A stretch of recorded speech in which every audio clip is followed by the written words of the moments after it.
To win over Lila, the penniless campus belle, the heir to a powerful clan, burned through cash for more than half a year.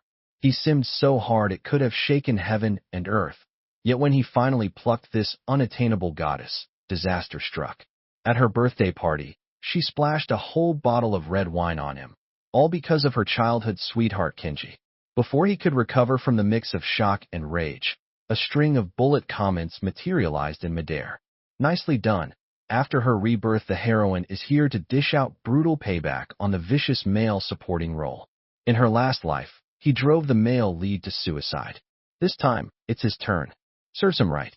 He bullied the male lead. Going bankrupt and dying was letting him off easy. As if to confirm the comments, Lila shot him a look of contempt. Cradling Kenji, she said tenderly, "Don't be afraid of him. He's just flashing a bit of filthy money. What's so great about that? The more you fear a bully, the more he pushes his luck." But then Kenji shoved Lila aside and cried out, "How can you show Leo such disrespect? Leo, if I get that money, I'll do whatever you say. I'm willing to work myself to the bone for you.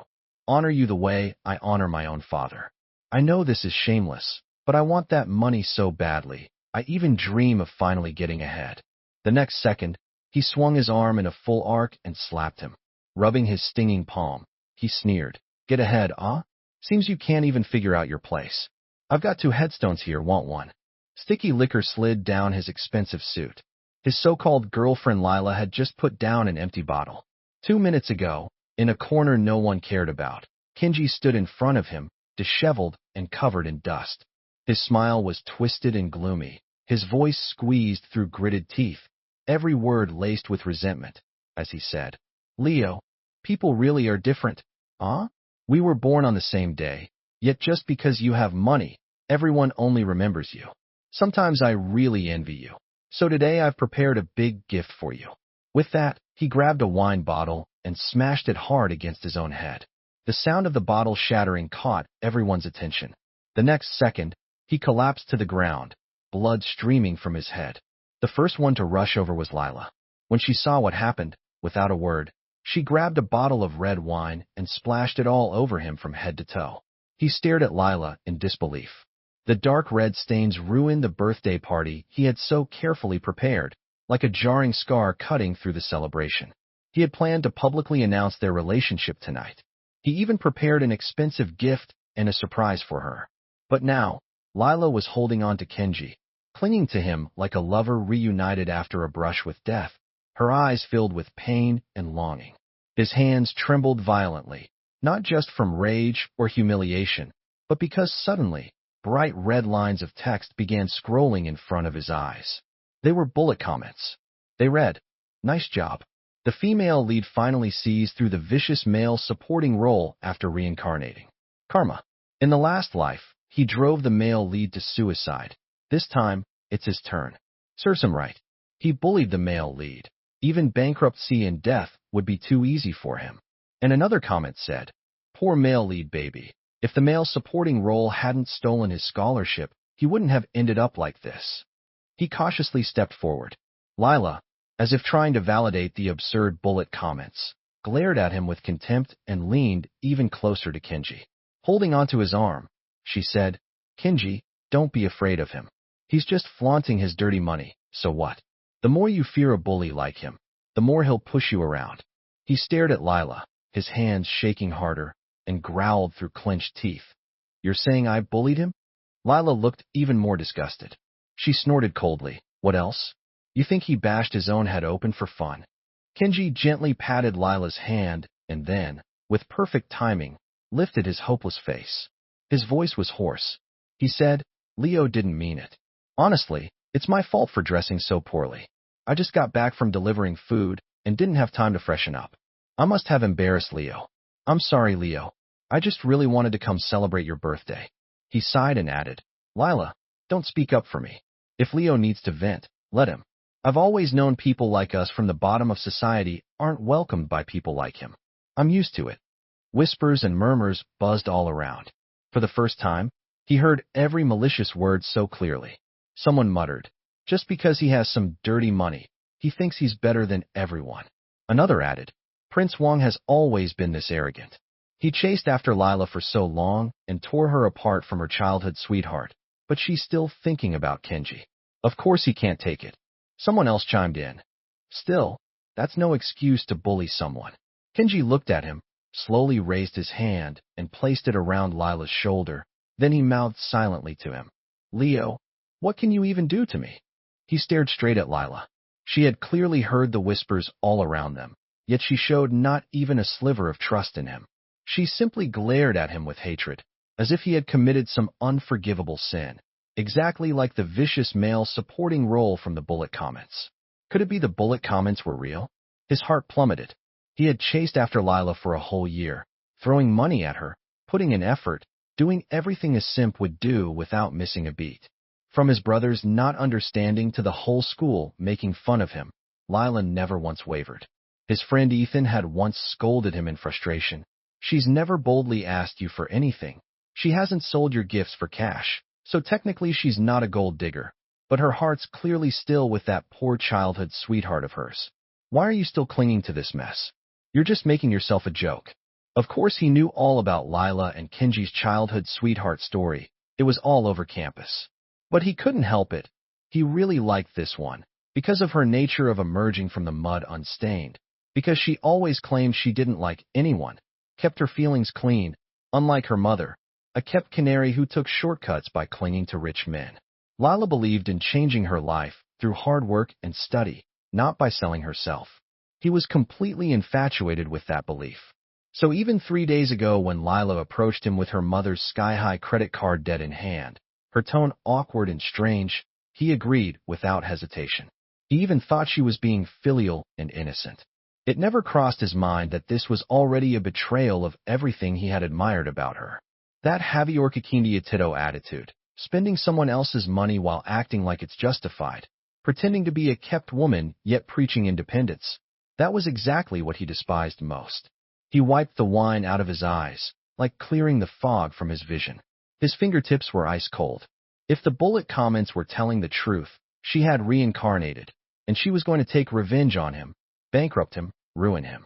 For what? Just because she's the protagonist and he's the vicious male supporting role?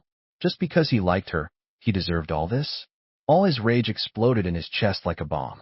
Screw that unreachable goddess. Screw that pure flower on a high mountain act. The next second, smack. A crisp, thunderous slap sliced through the gossiping noise. The force sent Lila's pretty face snapping to the side, leaving a blazing red handprint across her cheek. The whole room went dead silent. He didn't even pause. He grabbed a bottle of open champagne from the nearby table and poured it all over Lila and Kenji's heads. What the hell? Have you lost your damn mind? Their shrieks cut through the silence. He rubbed his burning palm and casually scratched his ear. Facing the stunned crowd, he let out a cold chuckle and said, Ahead, huh? Seems you can't even figure out your place. I've got 2 headstones here, want one? Bullet comments popped up. What the fuck? Isn't the male supporting role supposed to be head over heels for the female lead? Why is he going off script? Another chimed in. Gotta admit, I kind of like the way he snaps. No wonder the female lead lost to him in the past life. She had no chance, she deserved it. The freezing wine made Lila shudder. It was as if she was finally snapped back to reality. She stared at him in disbelief, clutching her swollen cheek, biting her lip, and cried out, Leo, you hit me. How could you bring yourself to hit me?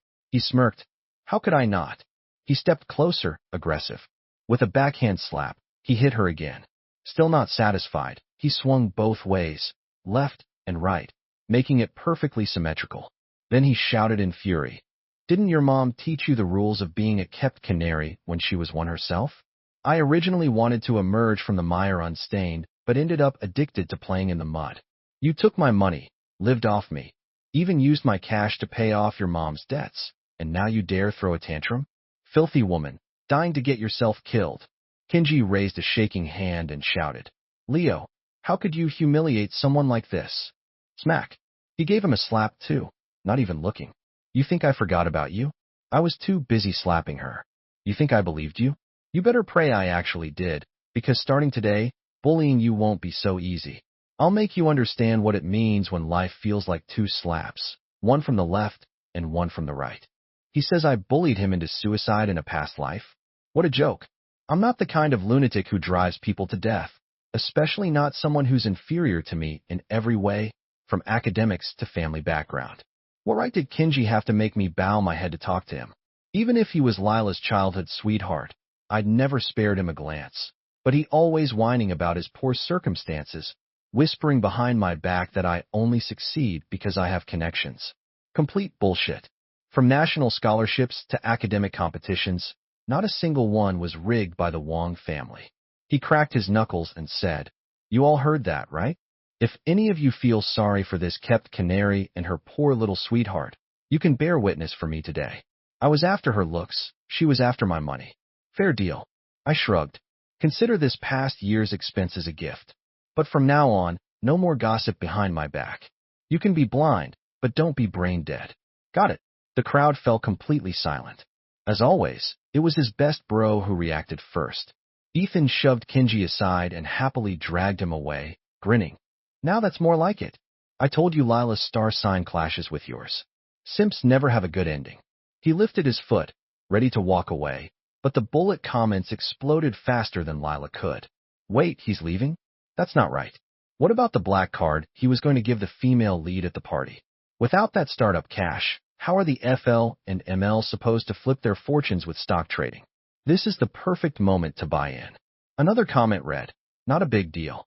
The male supporting role is whipped for her. Just wait. He'll be crawling back any second now." He glanced at the bullet comments, took the towel Ethan handed him, and roughly wiped his face and hair. His suit was completely ruined. He yanked off the jacket, wrung it into a ball, and casually wiped his leather shoes with it before tossing it to the floor. He stomped his shoes twice, then said in a low and steady voice, enunciating every word, "I'll have your secondary card canceled before tonight's over. Pack up your personal trash and get the hell out of my villa." Lila's eyes turned red. She looked at him with disbelief, humiliation, and resentment, all of it condensed into a single sentence, calm yet defiant. "Fine. I won't take another cent from you, Leo. Don't you dare regret this." She stood there with the same cold pride, like a plum blossom blooming stubbornly in the dead of winter. Still, that image he once found so captivating. Ethan scoffed. "What's there to regret? You really think you're something? With Leo's status, he can have any girl he wants. Leo, let's change clothes and take the party elsewhere. Don't let this ruin your mood." "My treat." The crowd swarmed around them, following him and Ethan. No one spared Lila or Kenji another glance. He clapped Ethan on the shoulder in gratitude. He smiled at him and said, "That's what brothers are for." Ethan had seen it. People are made of flesh and blood. No matter how tough he seemed that year, he gave everything he had. How could he not be disappointed? Inside a luxurious Japanese-style hot spring resort, Ethan and he sat in front of a massive crystal floor-to-ceiling window, gazing down at the mountains glowing like emeralds. The freshly flown delicacies from the mountains and sea still glistened with moisture. Bullet comments floated into view. "The male supporting role only salted for a week and doesn't seem like he's going to look for the female lead. Is that right? Ugh, our poor FL baby is suffering. The male supporting role is so heartless. He cut off her secondary card, and now she's working 3 jobs a day to pay off her mom's debts. She's been surviving on porridge for 3 days. It's just dirty money anyway. Let the male supporting role enjoy himself while he can. Once our Queen FL turns the tables, it'll be his turn to suffer." Ethan waved his hand in front of his face. He asked, "What's up? You look like hell. Don't tell me you're still hung up on Lila." He stroked his chin with one hand. The other tapped slowly on the tabletop. Ethan visibly shivered. He frowned. That expression, he probably recognized it. It was the same look he had that year when he crushed his useless older brother and seized control of the family assets. Unsettling. Before he could speak, he suddenly broke into a genuine smile. He said, "Ethan, didn't your cousin just return from abroad? If I remember right, she specializes in biology." "Yeah." His eyes lit up. "My cousin said she wanted to meet you, actually. She's really into your story. Always admired how you took over the family business at such a young age." He replied, "Well, I'm really into her too. Interested, that is, in her biology research." These bullet comments rolling directly across my retina. Was this some kind of VR tech or bioelectrical signal manipulation? If I could decode the technology, could I make money off it? Ethan laughed. So you finally moved on? He nodded. Yeah. They're throwing mud at me. I might as well plant flowers in it. He blinked at him, totally confused. He handed him a business card, looking cryptic and profound. I want to meet your cousin. Bullet comments popped up again. What the hell is he mumbling about? Like some cryptic philosopher.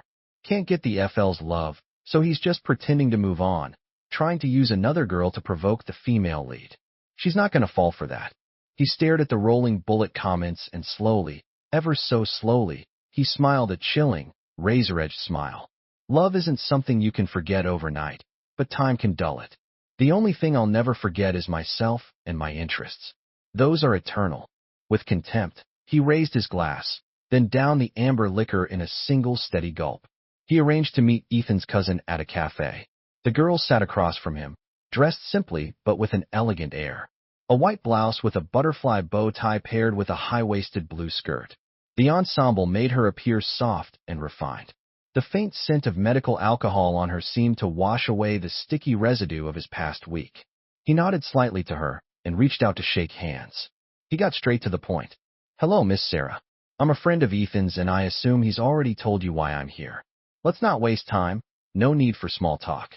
Miss Sarah, is there any technology in the world that could project live text directly onto a person's retina? Lena remained calm as she. Sorry, Mr. Wong. With current carbon-based biological structures and our existing tech level, there's no way to hack someone's neural domain and stream text onto their retinas in real time.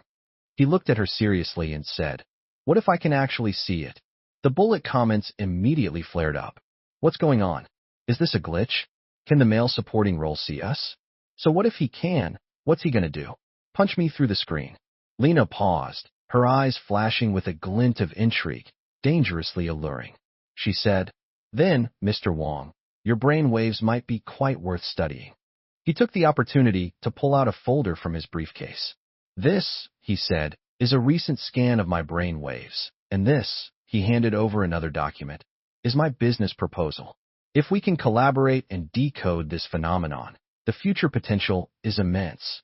You'll enter with technical equity, 15% stake. Sound fair enough? Lena stared at him for a few seconds, then slowly curled her lips into a smile. You're not afraid at all, Mr. Wong. He shrugged. I'm a businessman.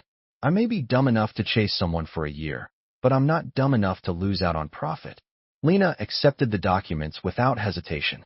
You misunderstood me, Mr. Wong, she said. I just think you're impressive. Her smile deepened.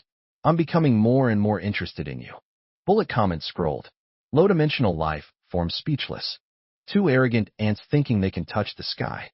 The female lead already got a head start after reincarnating, and the vicious male supporting role still doesn't know. Wong Corp's survival critical investments are about to be stolen, aren't they? Just as that bullet comment appeared, his phone's emergency alert tone rang. His ever-composed executive assistant sounded visibly panicked. President Wong, President Lin of Lantian Group, just called. He said a college girl named Lila showed up with a proposal exactly like ours. But sir, it was supposed to be top secret. Bullet comments rolled in. The vicious male supporting role is panicking now, huh? This rebirth early advantage, sweet revenge arc is chef's kiss satisfying. His assistant continued on the phone. That girl, Lila, she's at our office right now. She said she wants to speak with you. He grabbed his coat, politely excused himself from Lena, and rushed to the company.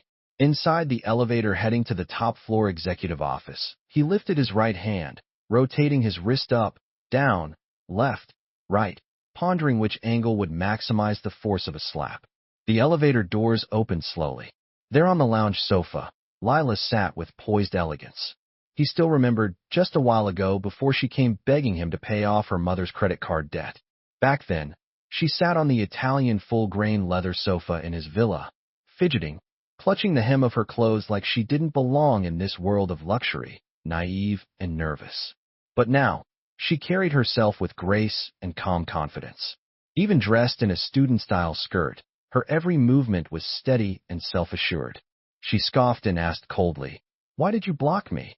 He held himself back, barely resisting the urge to slap her right then. Instead, he asked, That's what you came here to say? Security. Lila turned her face back, chin raised defiantly. No need to call them. I'll leave on my own. You think I wanted to come here? She looked proud, smug even, like she had finally turned the tables. She said, Leo, I'm here to let you know we're going head-to-head with Wong Corporation. We know your entire plan.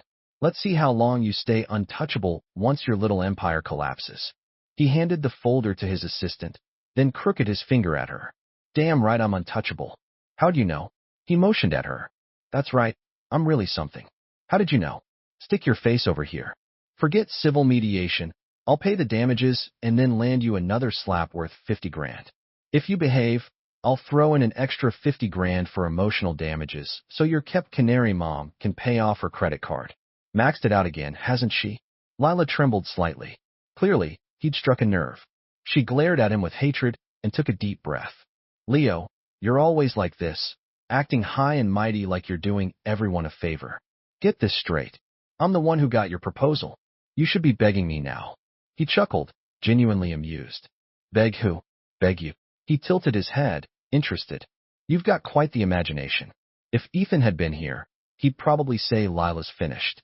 The last person who tried to threaten me was my brother when we were fighting over the family inheritance. Now the grass over his grave is over 3 meters tall. But Lila clearly misunderstood his calm demeanor. She looked at him confused, thinking he was just bluffing. Her expression shifted, nostalgic, conflicted.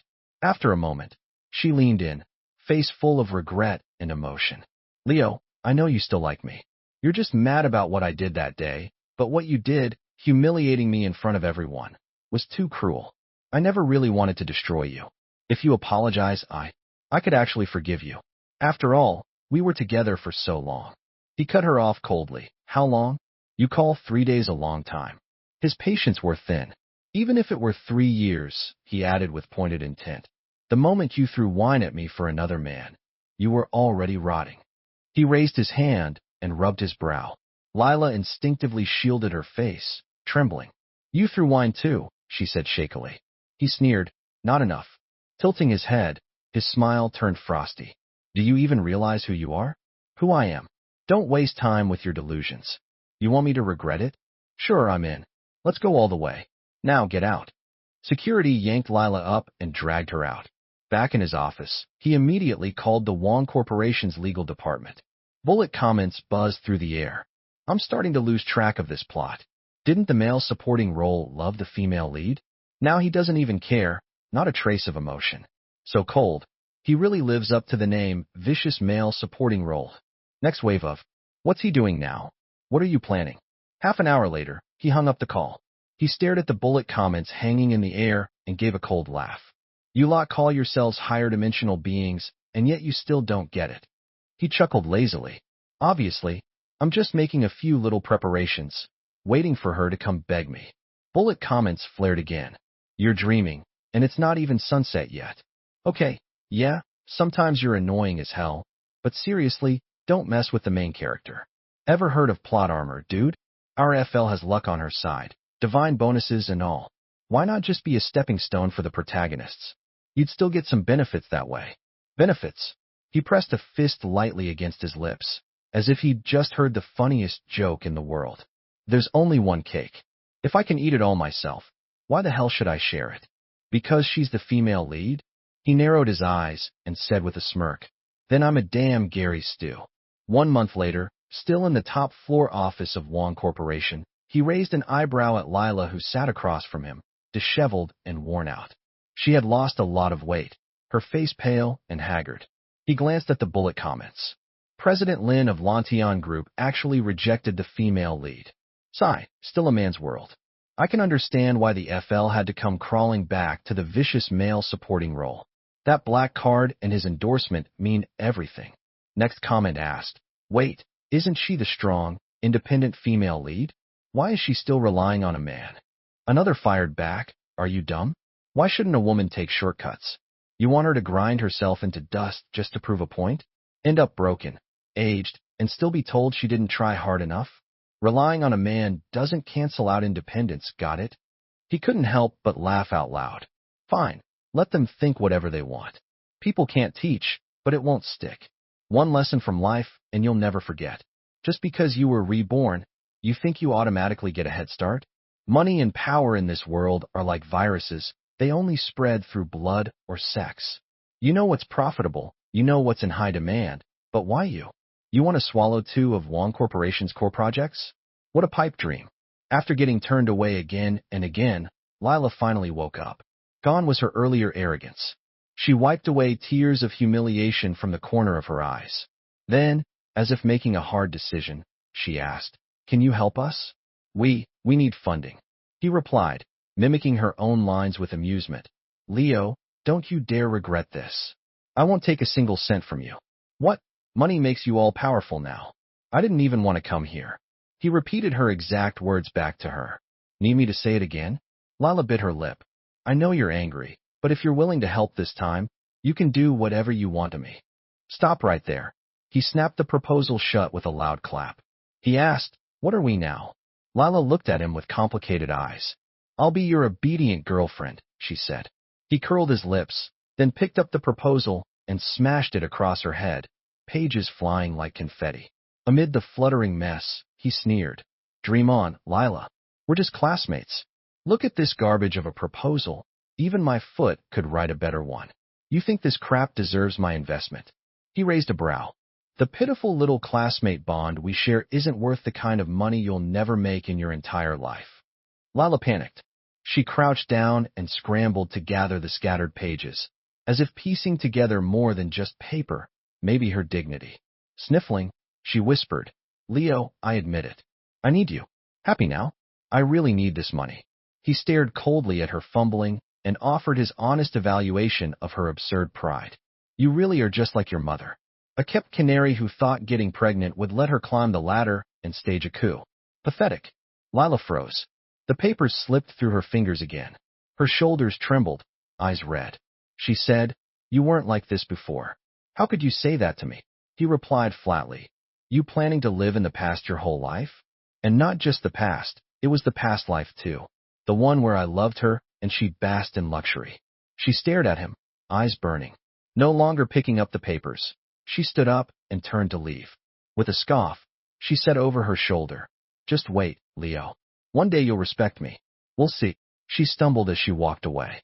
He twirled the pen in his hand. A sudden idea came to mind. She looked so pitiful. He almost felt a little bad for her. Almost.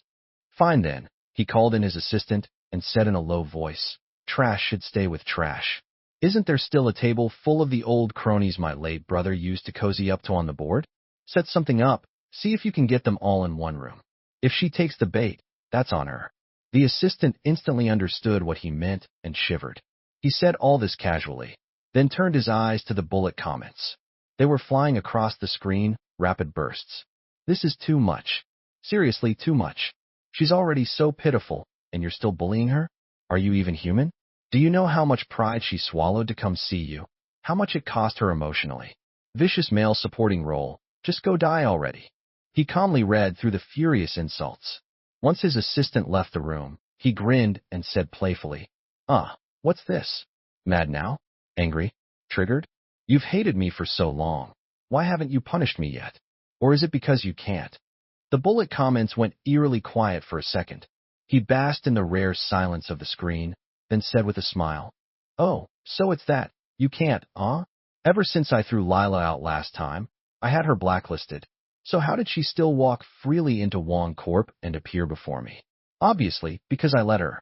I wanted to confirm something. Whether these bullet comments from a so-called higher dimensional reality could do anything besides scream at me from behind a screen. Well, the answer was obvious." He said aloud, "Higher dimensional beings?" He didn't even bother to hide his contempt. He sneered and spat out, "A bunch of bloodless mosquitoes buzzing in my ear. What makes you think you're better than me? You clearly can't protect her, but tell me, can you even protect yourselves?" He burst into laughter, genuinely pleased. "I'm really curious." At that moment, the email icon blinked, a message from yesterday. It was about the project with Lena. There had been progress. From that day on, the bullet comments fell into an eerie silence. Only a few would occasionally pop up, such as, "How could low-dimensional beings ever threaten us? What's going on? This isn't satisfying at all. Didn't they say this was a dominant female power fantasy story? That's why I clicked in."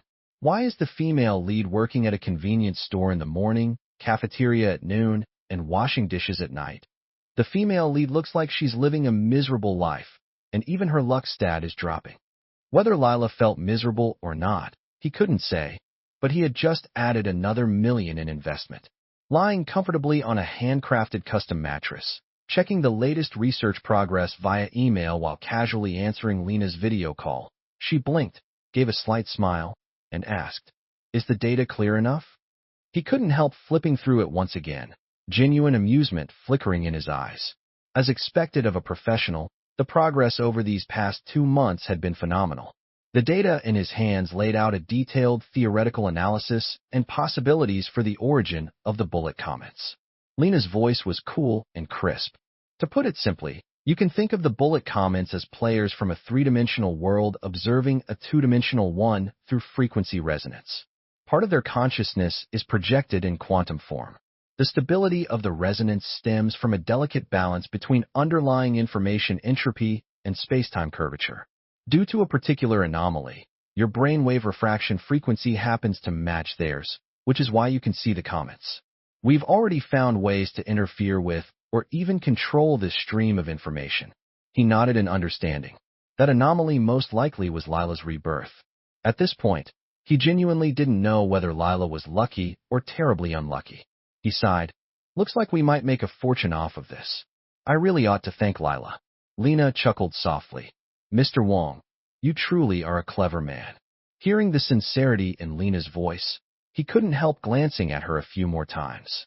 The dappled light filtering through the sycamore leaves quietly accompanied her silhouette. Lena squinted slightly, her tone taking on a strange lilt. She said, if it were possible. He caught a glint of coldness in her eyes. She said, I'd really love to dissect her, study her thoroughly. The corner of his mouth twitched. Lena smiled faintly and added, just kidding. I'm not some mad scientist. By the way, my brother said you were nominated again for this year's national scholarship. He nodded. Yeah, she said, congratulations. Her voice hesitated for a moment. So, would you like to celebrate together sometime? But before she could finish her sentence, there was a loud knock at the door, so forceful that the door shook with the impact, as if something urgent had happened. He gestured to Lena that they'd talk later, quickly got up, and opened the door. He stared in surprise at the people in front of him. It was Kenji and Lila. The first person he saw was Kenji. Lila followed beside him, her eyes evasive, like an accessory to the scene. Kenji gritted his teeth and said, Leo, I have something to talk to you about. Mind if I come in? He looked at him strangely and said, come in. The very next second, bang. Kenji dropped to his knees. He clutched his leg, looked up at him, and said, Leo, could you let me have the national scholarship? Kenji was the other nominee. Before he could react, he banged his head on the floor again, his tone groveling. Leo, I'm not asking for anything else, just this one thing. I want to study abroad. I'm begging you, please have mercy. This is my only shot. I know you're rich. You don't need the money or the honor. Please, don't compete with me for this. Just this once, all right? He was speechless. Lila tugged on Kenji, trying to pull him up, but he wouldn't budge. He looked down, cutting off his rambling. He asked, and what exactly are you right now, talking to me like this? A beggar? A classmate? Or some poor soul railing against the unfairness of fate? He yanked his leg away and said, because you don't seem to be acting like just a fellow student, nor do you have the proper attitude of someone asking for a favor. So why are you here? Just to humiliate yourself? Wasn't it you who laughed and said, what could I possibly do to you? Kenji stumbled backward as he kicked him off. The next second, he burst into loud sobs, crying and whining all at once. He wailed, Leo, I was wrong. I'm sorry. It was my fault, but I was just ignorant and foolish. I was jealous. Jealous that you're rich, that you're good at studying, that even the teachers and students think you deserve the national scholarship. His voice choked with emotion. Leo, please reconsider. Just think it over again, okay? If I get the money, I'll do whatever you want. I'll listen to everything you say. I'll work like a slave for you, serve you like a loyal dog. I'll respect you like my own father. I don't want to lose this opportunity. I know I'm shameless like this, but I want this money so badly. I dream about it. I want it more than anything. He was still speechless. He went on, I just want to chase my dreams. What's wrong with pursuing a dream? He frowned and said, so, if you're not wrong, I must be. He was floored by his logic and casually picked up the transcript lying on the table. He said, the scholarship is based on this, earned through merit. I'm not your dad. Why should I coddle you? Kenji froze. His eyes darted around before he replied. But you were born at the top of the pyramid. You don't understand what it's like for us poor people, how hard it is to get a shot at changing our fate. He was unmoved and shoved the transcript right in his face. Kenji, knowing he was in the wrong, didn't reply. Instead, he turned and tugged at Lila, giving her a look. He said, Lila, say something for me. I know you and Leo are close. Please, ask him to help me, okay? Lila's face was pale from eating and sleeping poorly. She looked even thinner than before.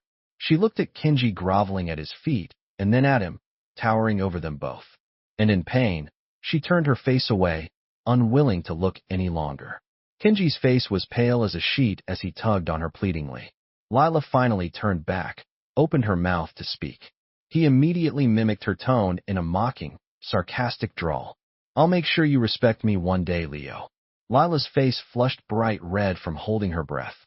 She lowered her head and tried to pull Kenji up, biting her lip. She said, have some pride. Don't kneel to someone like him. Let's go. I'll think of something. We'll find a way. We don't need his help. Something in her words must have hit a nerve in Kenji. His rage flared in an instant. He shoved Lila aside and snapped, Pride? What the hell is pride worth? Do you even realize the application deadline is next month and you think you'll come up with something? What can you even do besides having a pretty face? Seriously, where do you get that confidence? It's easy to talk big when you're not the one suffering.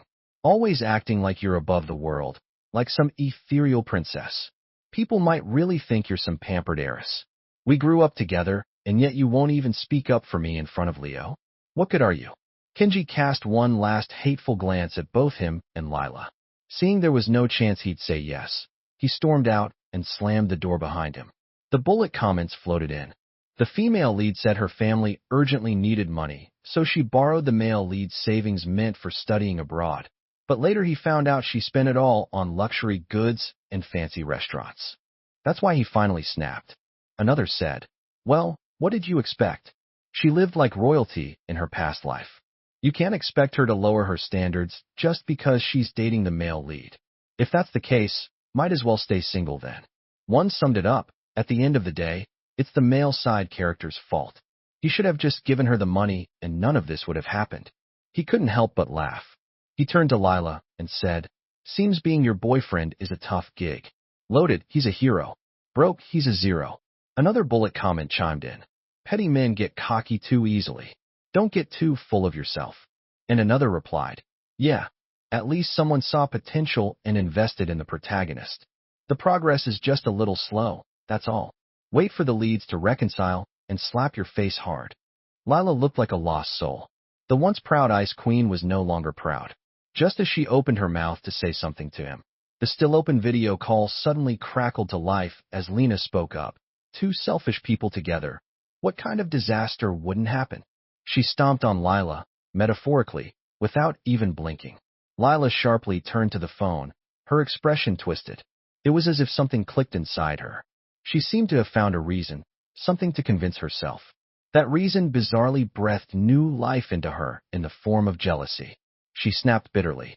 Leo, so you've got someone new now? Is that why you don't like me as much anymore? Lena, resting her cheek on her hand in the video call, smiled and said, what does that have to do with you? You think you're even worthy of being compared to me? He glanced at Lila, but didn't deny Lena's subtle claim, and he took the opportunity to kick Lila out. Lila's face turned red as a beet.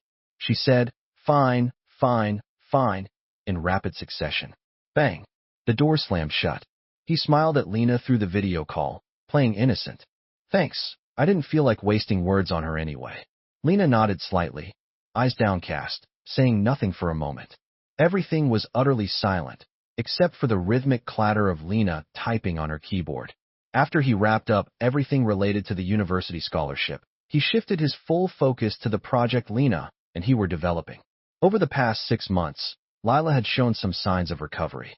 Many people quietly speculated that she was being backed by some major capital. Otherwise, how could her sources be so accurate? He simply smiled and left her alone. He heard Kenji had gotten back together with her too.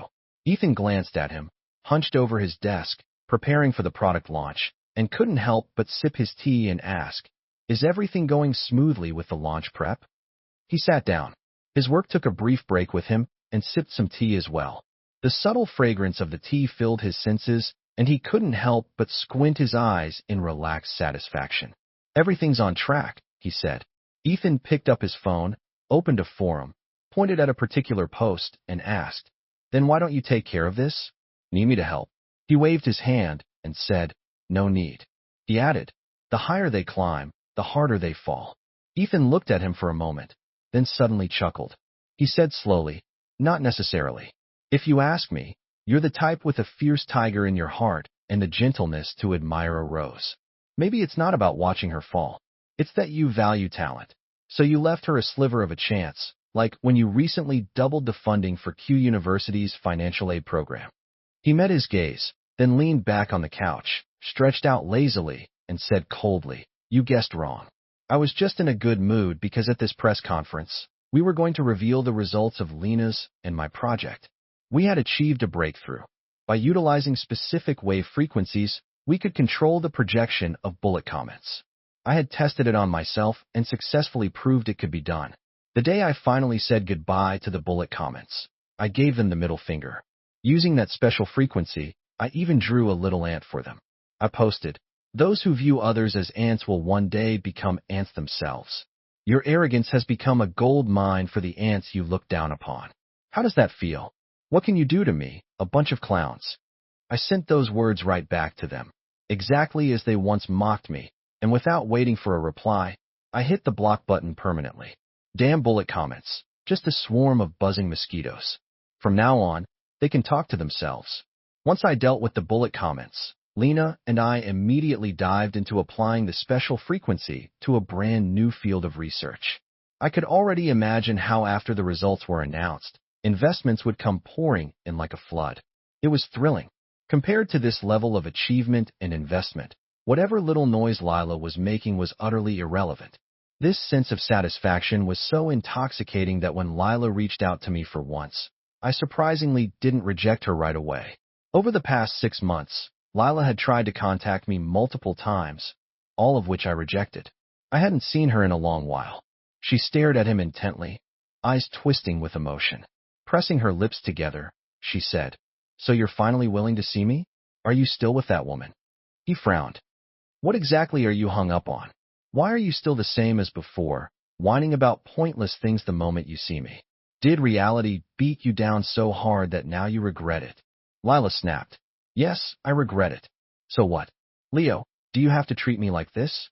I'm only saying this because we were in a relationship for 3 years. I regret everything. Can't you break up with her?" He let out a cold laugh. 3 years? In your dreams, maybe." Her expression froze. He rather enjoyed seeing her look so miserable, with nothing to say. Lila's face fell, voice full of grievance. "So you're not willing to break up with her, huh? You're so cruel to me. It's all because of that woman, right? We were meant to be together." He didn't play along with her delusions. He just kept pressing her where it hurt. He smiled and said, "Us together?" If Kenji heard that, wouldn't he blow a fuse? She froze, then lifted her eyes hopefully, gaze burning with intensity. "We're just friends, that's all. I only stood up for him because I couldn't stand watching you bully him back then." He raised an eyebrow. "That's not what you used to say," she said, Leo.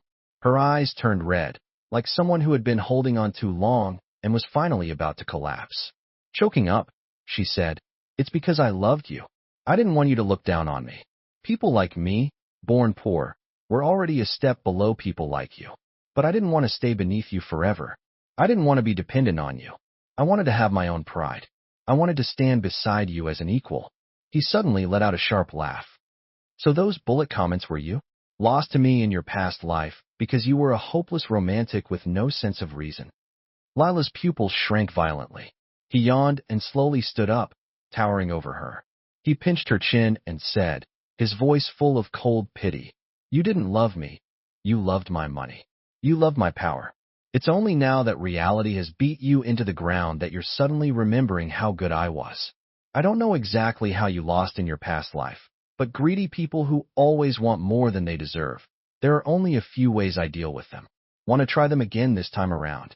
Whether it was new resentment or old grudges, Lila's eyes first showed shock, then fear, then came fury, and finally utter collapse. She stared at him blankly and whispered, You know everything. Leo, I never wanted things to go this far. You knew all along. It's your fault. You pushed me. You forced me. So don't blame me for being ruthless. He couldn't figure out how she even jumped to that conclusion. Maybe he really had been too kind to her in his last life, but that was all in the past now. He turned away and said, If you've got issues, go get help. A defective gold digger who can't even pull off emotional manipulation properly. What a joke. He sighed. I gave you a chance, you just didn't have what it takes. But now I'm curious, what else do you have up your sleeve? Go ahead and try me. His press conference was held right on schedule. It was destined to be a groundbreaking event, an announcement that would define an era, a revolutionary new form of communication, a breakthrough in holographic gaming technology, a brand new way of storing information. This frequency technology had the potential to generate endless wealth and benefit all of humanity. Those who once attacked him, in the end, every one of their words became prophetic. Only they turned out to be the bricks paving the foundation of his commercial empire. His personal value skyrocketed. For a time, he was at the peak of public attention, praised as the most visionary and daring investor entrepreneur of the generation. Amidst the flashing lights of countless journalists, cameras, and media coverage, the stage lights of the press conference lit up. Everything was ready. But just before he stepped on stage, chaos broke out. Reporters in the audience suddenly shifted in demeanor. The crowd began whispering, murmurs spreading like wildfire. Then he saw them, Lila and Kenji, sitting among the audience. Ethan burst backstage in a fury. His face was livid with rage. I swear I'm going to skin them alive, Leo. I told you not to be soft with them. Look at this. He shoved his phone toward him. On the screen was a trending topic climbing rapidly in the rankings. It had originated from Q University's campus forum, but had now gone viral beyond the school. The Wong Corporation CEO bullying his classmates. It was everywhere. His past words directed at Kenji and Lila had sparked massive outrage online. Netizens commented, Rich and heartless. The reckoning is coming. So us ordinary folks just deserve to be humiliated. I hate bullying. My little brother developed depression from being bullied in school. Bullies deserve to rot in hell. Several of the old board members of Wong Corp had banded together, launching a movement within the company's internal network to remove him from his position. Their official information leaks. They accused him of leaking confidential strategic plans that only he had access to. They were calling it criminal. Wong Corp's recently soaring stock prices began to dip. There were early signs of a potential collapse. He patted Ethan on the shoulder, trying to calm him down. He was so enraged he was multitasking, posting on forums under 5 burner accounts while also dialing PR contacts to try and remove the trending posts. He gave him a reassuring look. He finally calmed down. He took a deep breath and muttered, Right? I got so pissed I forgot you're not the type to go into battle unprepared. Under the gaze of thousands, he walked onto the stage. Every step calm and steady. The first microphone that jabbed in his face came with no politeness. Sharp words flew at him. President Wong, regardless of what you're announcing, no matter how beneficial it might be to humanity, integrity comes first.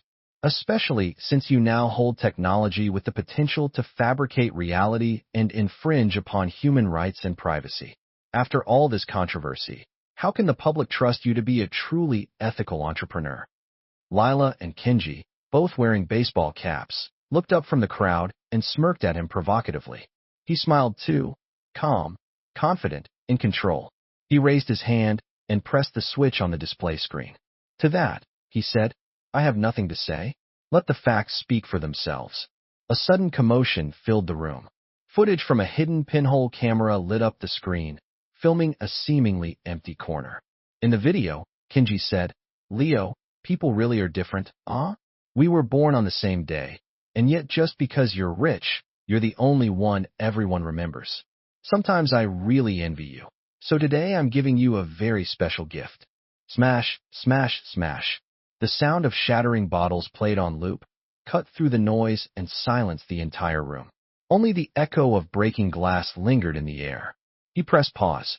The screen froze on the frame of Kenji smashing a bottle over his own head. He smiled. I suppose the difference between a human and a monkey is that humans use technology. So to my dear classmate Kenji Ito who tried to expose me, did you really try to twist the truth without knowing even this? Kenji blurted out instinctively. That's impossible. Lila said that private restaurant values discretion. There were no cameras. He remained expressionless. Looks like even in her past life, Lila didn't really know me. I fought my way to the top of the Wong family. How could I ever leave no trace? He adjusted the microphone in front of him and cleared his throat, pretending to be shocked. Wait, the Lila you mentioned? I'm stunned. You two are that close. That's surprising, especially since she's currently under internal investigation, filed just last week for corporate espionage. The moment he finished speaking, the once silent venue erupted like oil splashed into fire. Chaos exploded across the floor. Sirens wailed. Everything happened so fast. His legal team, trained like a strike force, descended on the scene, carrying the weight of justice. By the time the silver handcuffs clicked shut around Lila and Kenji's wrists, most people still hadn't caught up. Corporate espionage. Illegal fundraising. His executive assistant distributed documents to every reporter present. President Wong filed this report a week ago. The involved parties include several Wong Corporation shareholders and Lila. As for Kenji, he's been charged with defamation and rumor-mongering. His false posts have been shared over 5,000 times, causing severe reputational damage to President Wong and the company. That report was filed just an hour ago. President Wong originally wanted to keep things low profile out of respect for past classmate ties, but this situation affects the company's stock price. He has a duty to act. He clapped softly, amused. Frogs who think they've seen daylight for the first time believe they understand how the game is played. But the truth is, the real hunter's net had already been cast, thorough, silent, and vast. It was laid the moment Lila came begging for help. All that remained was to wait for the right moment to extract maximum value from the prey. They were given every chance, and they took the bait. From the bullet comments to Lila herself, they had all served their purpose. Now that everything useful had been squeezed out, trash belongs back in the trash. He leaned forward and cleared his throat more firmly. He said, "Ladies and gentlemen, we'll be postponing the press conference by 30 minutes. When that time comes, may we cheer for technological advancement, not waste time on petty drama. I, Leo, am a man of action. I don't rely on flowery speeches. What I bring you is solid technology, and time will prove everything."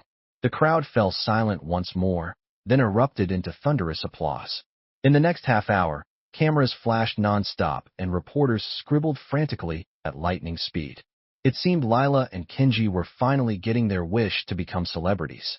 Lila struggled as she was led away, looking completely lost, unable to comprehend how everything had flipped on its head so suddenly. Just before she was taken out, she turned back, eyes glistening red, and called out, "Leo." But her voice was abruptly cut off.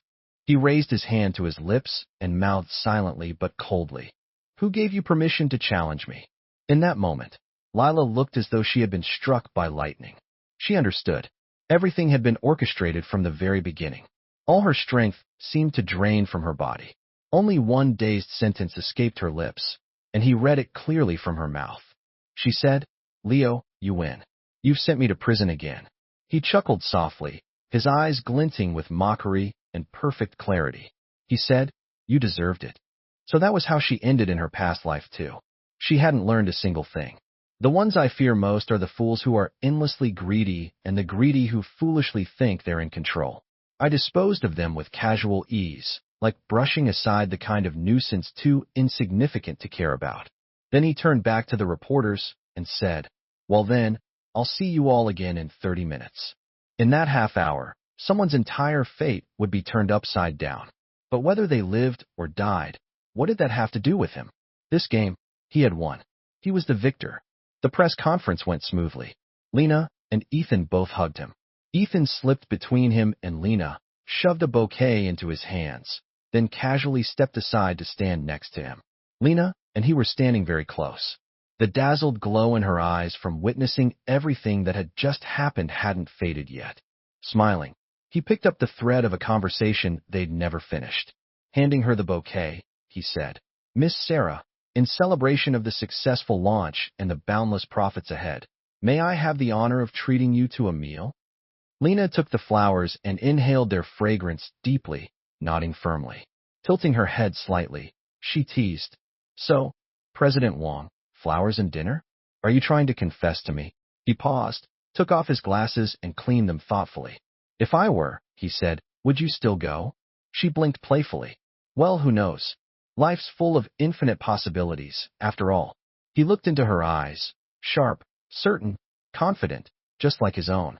In the end, they did have dinner together. But no, they didn't end up together.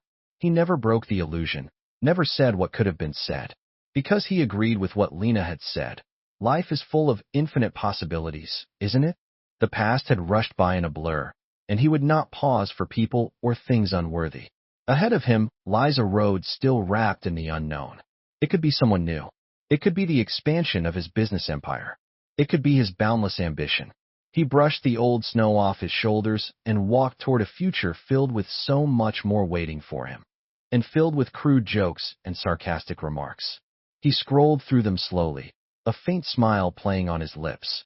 "Look at them," he murmured, almost to himself, so confident in their anonymity, so eager to hate. The assistant didn't respond. She didn't want to imagine what he was thinking.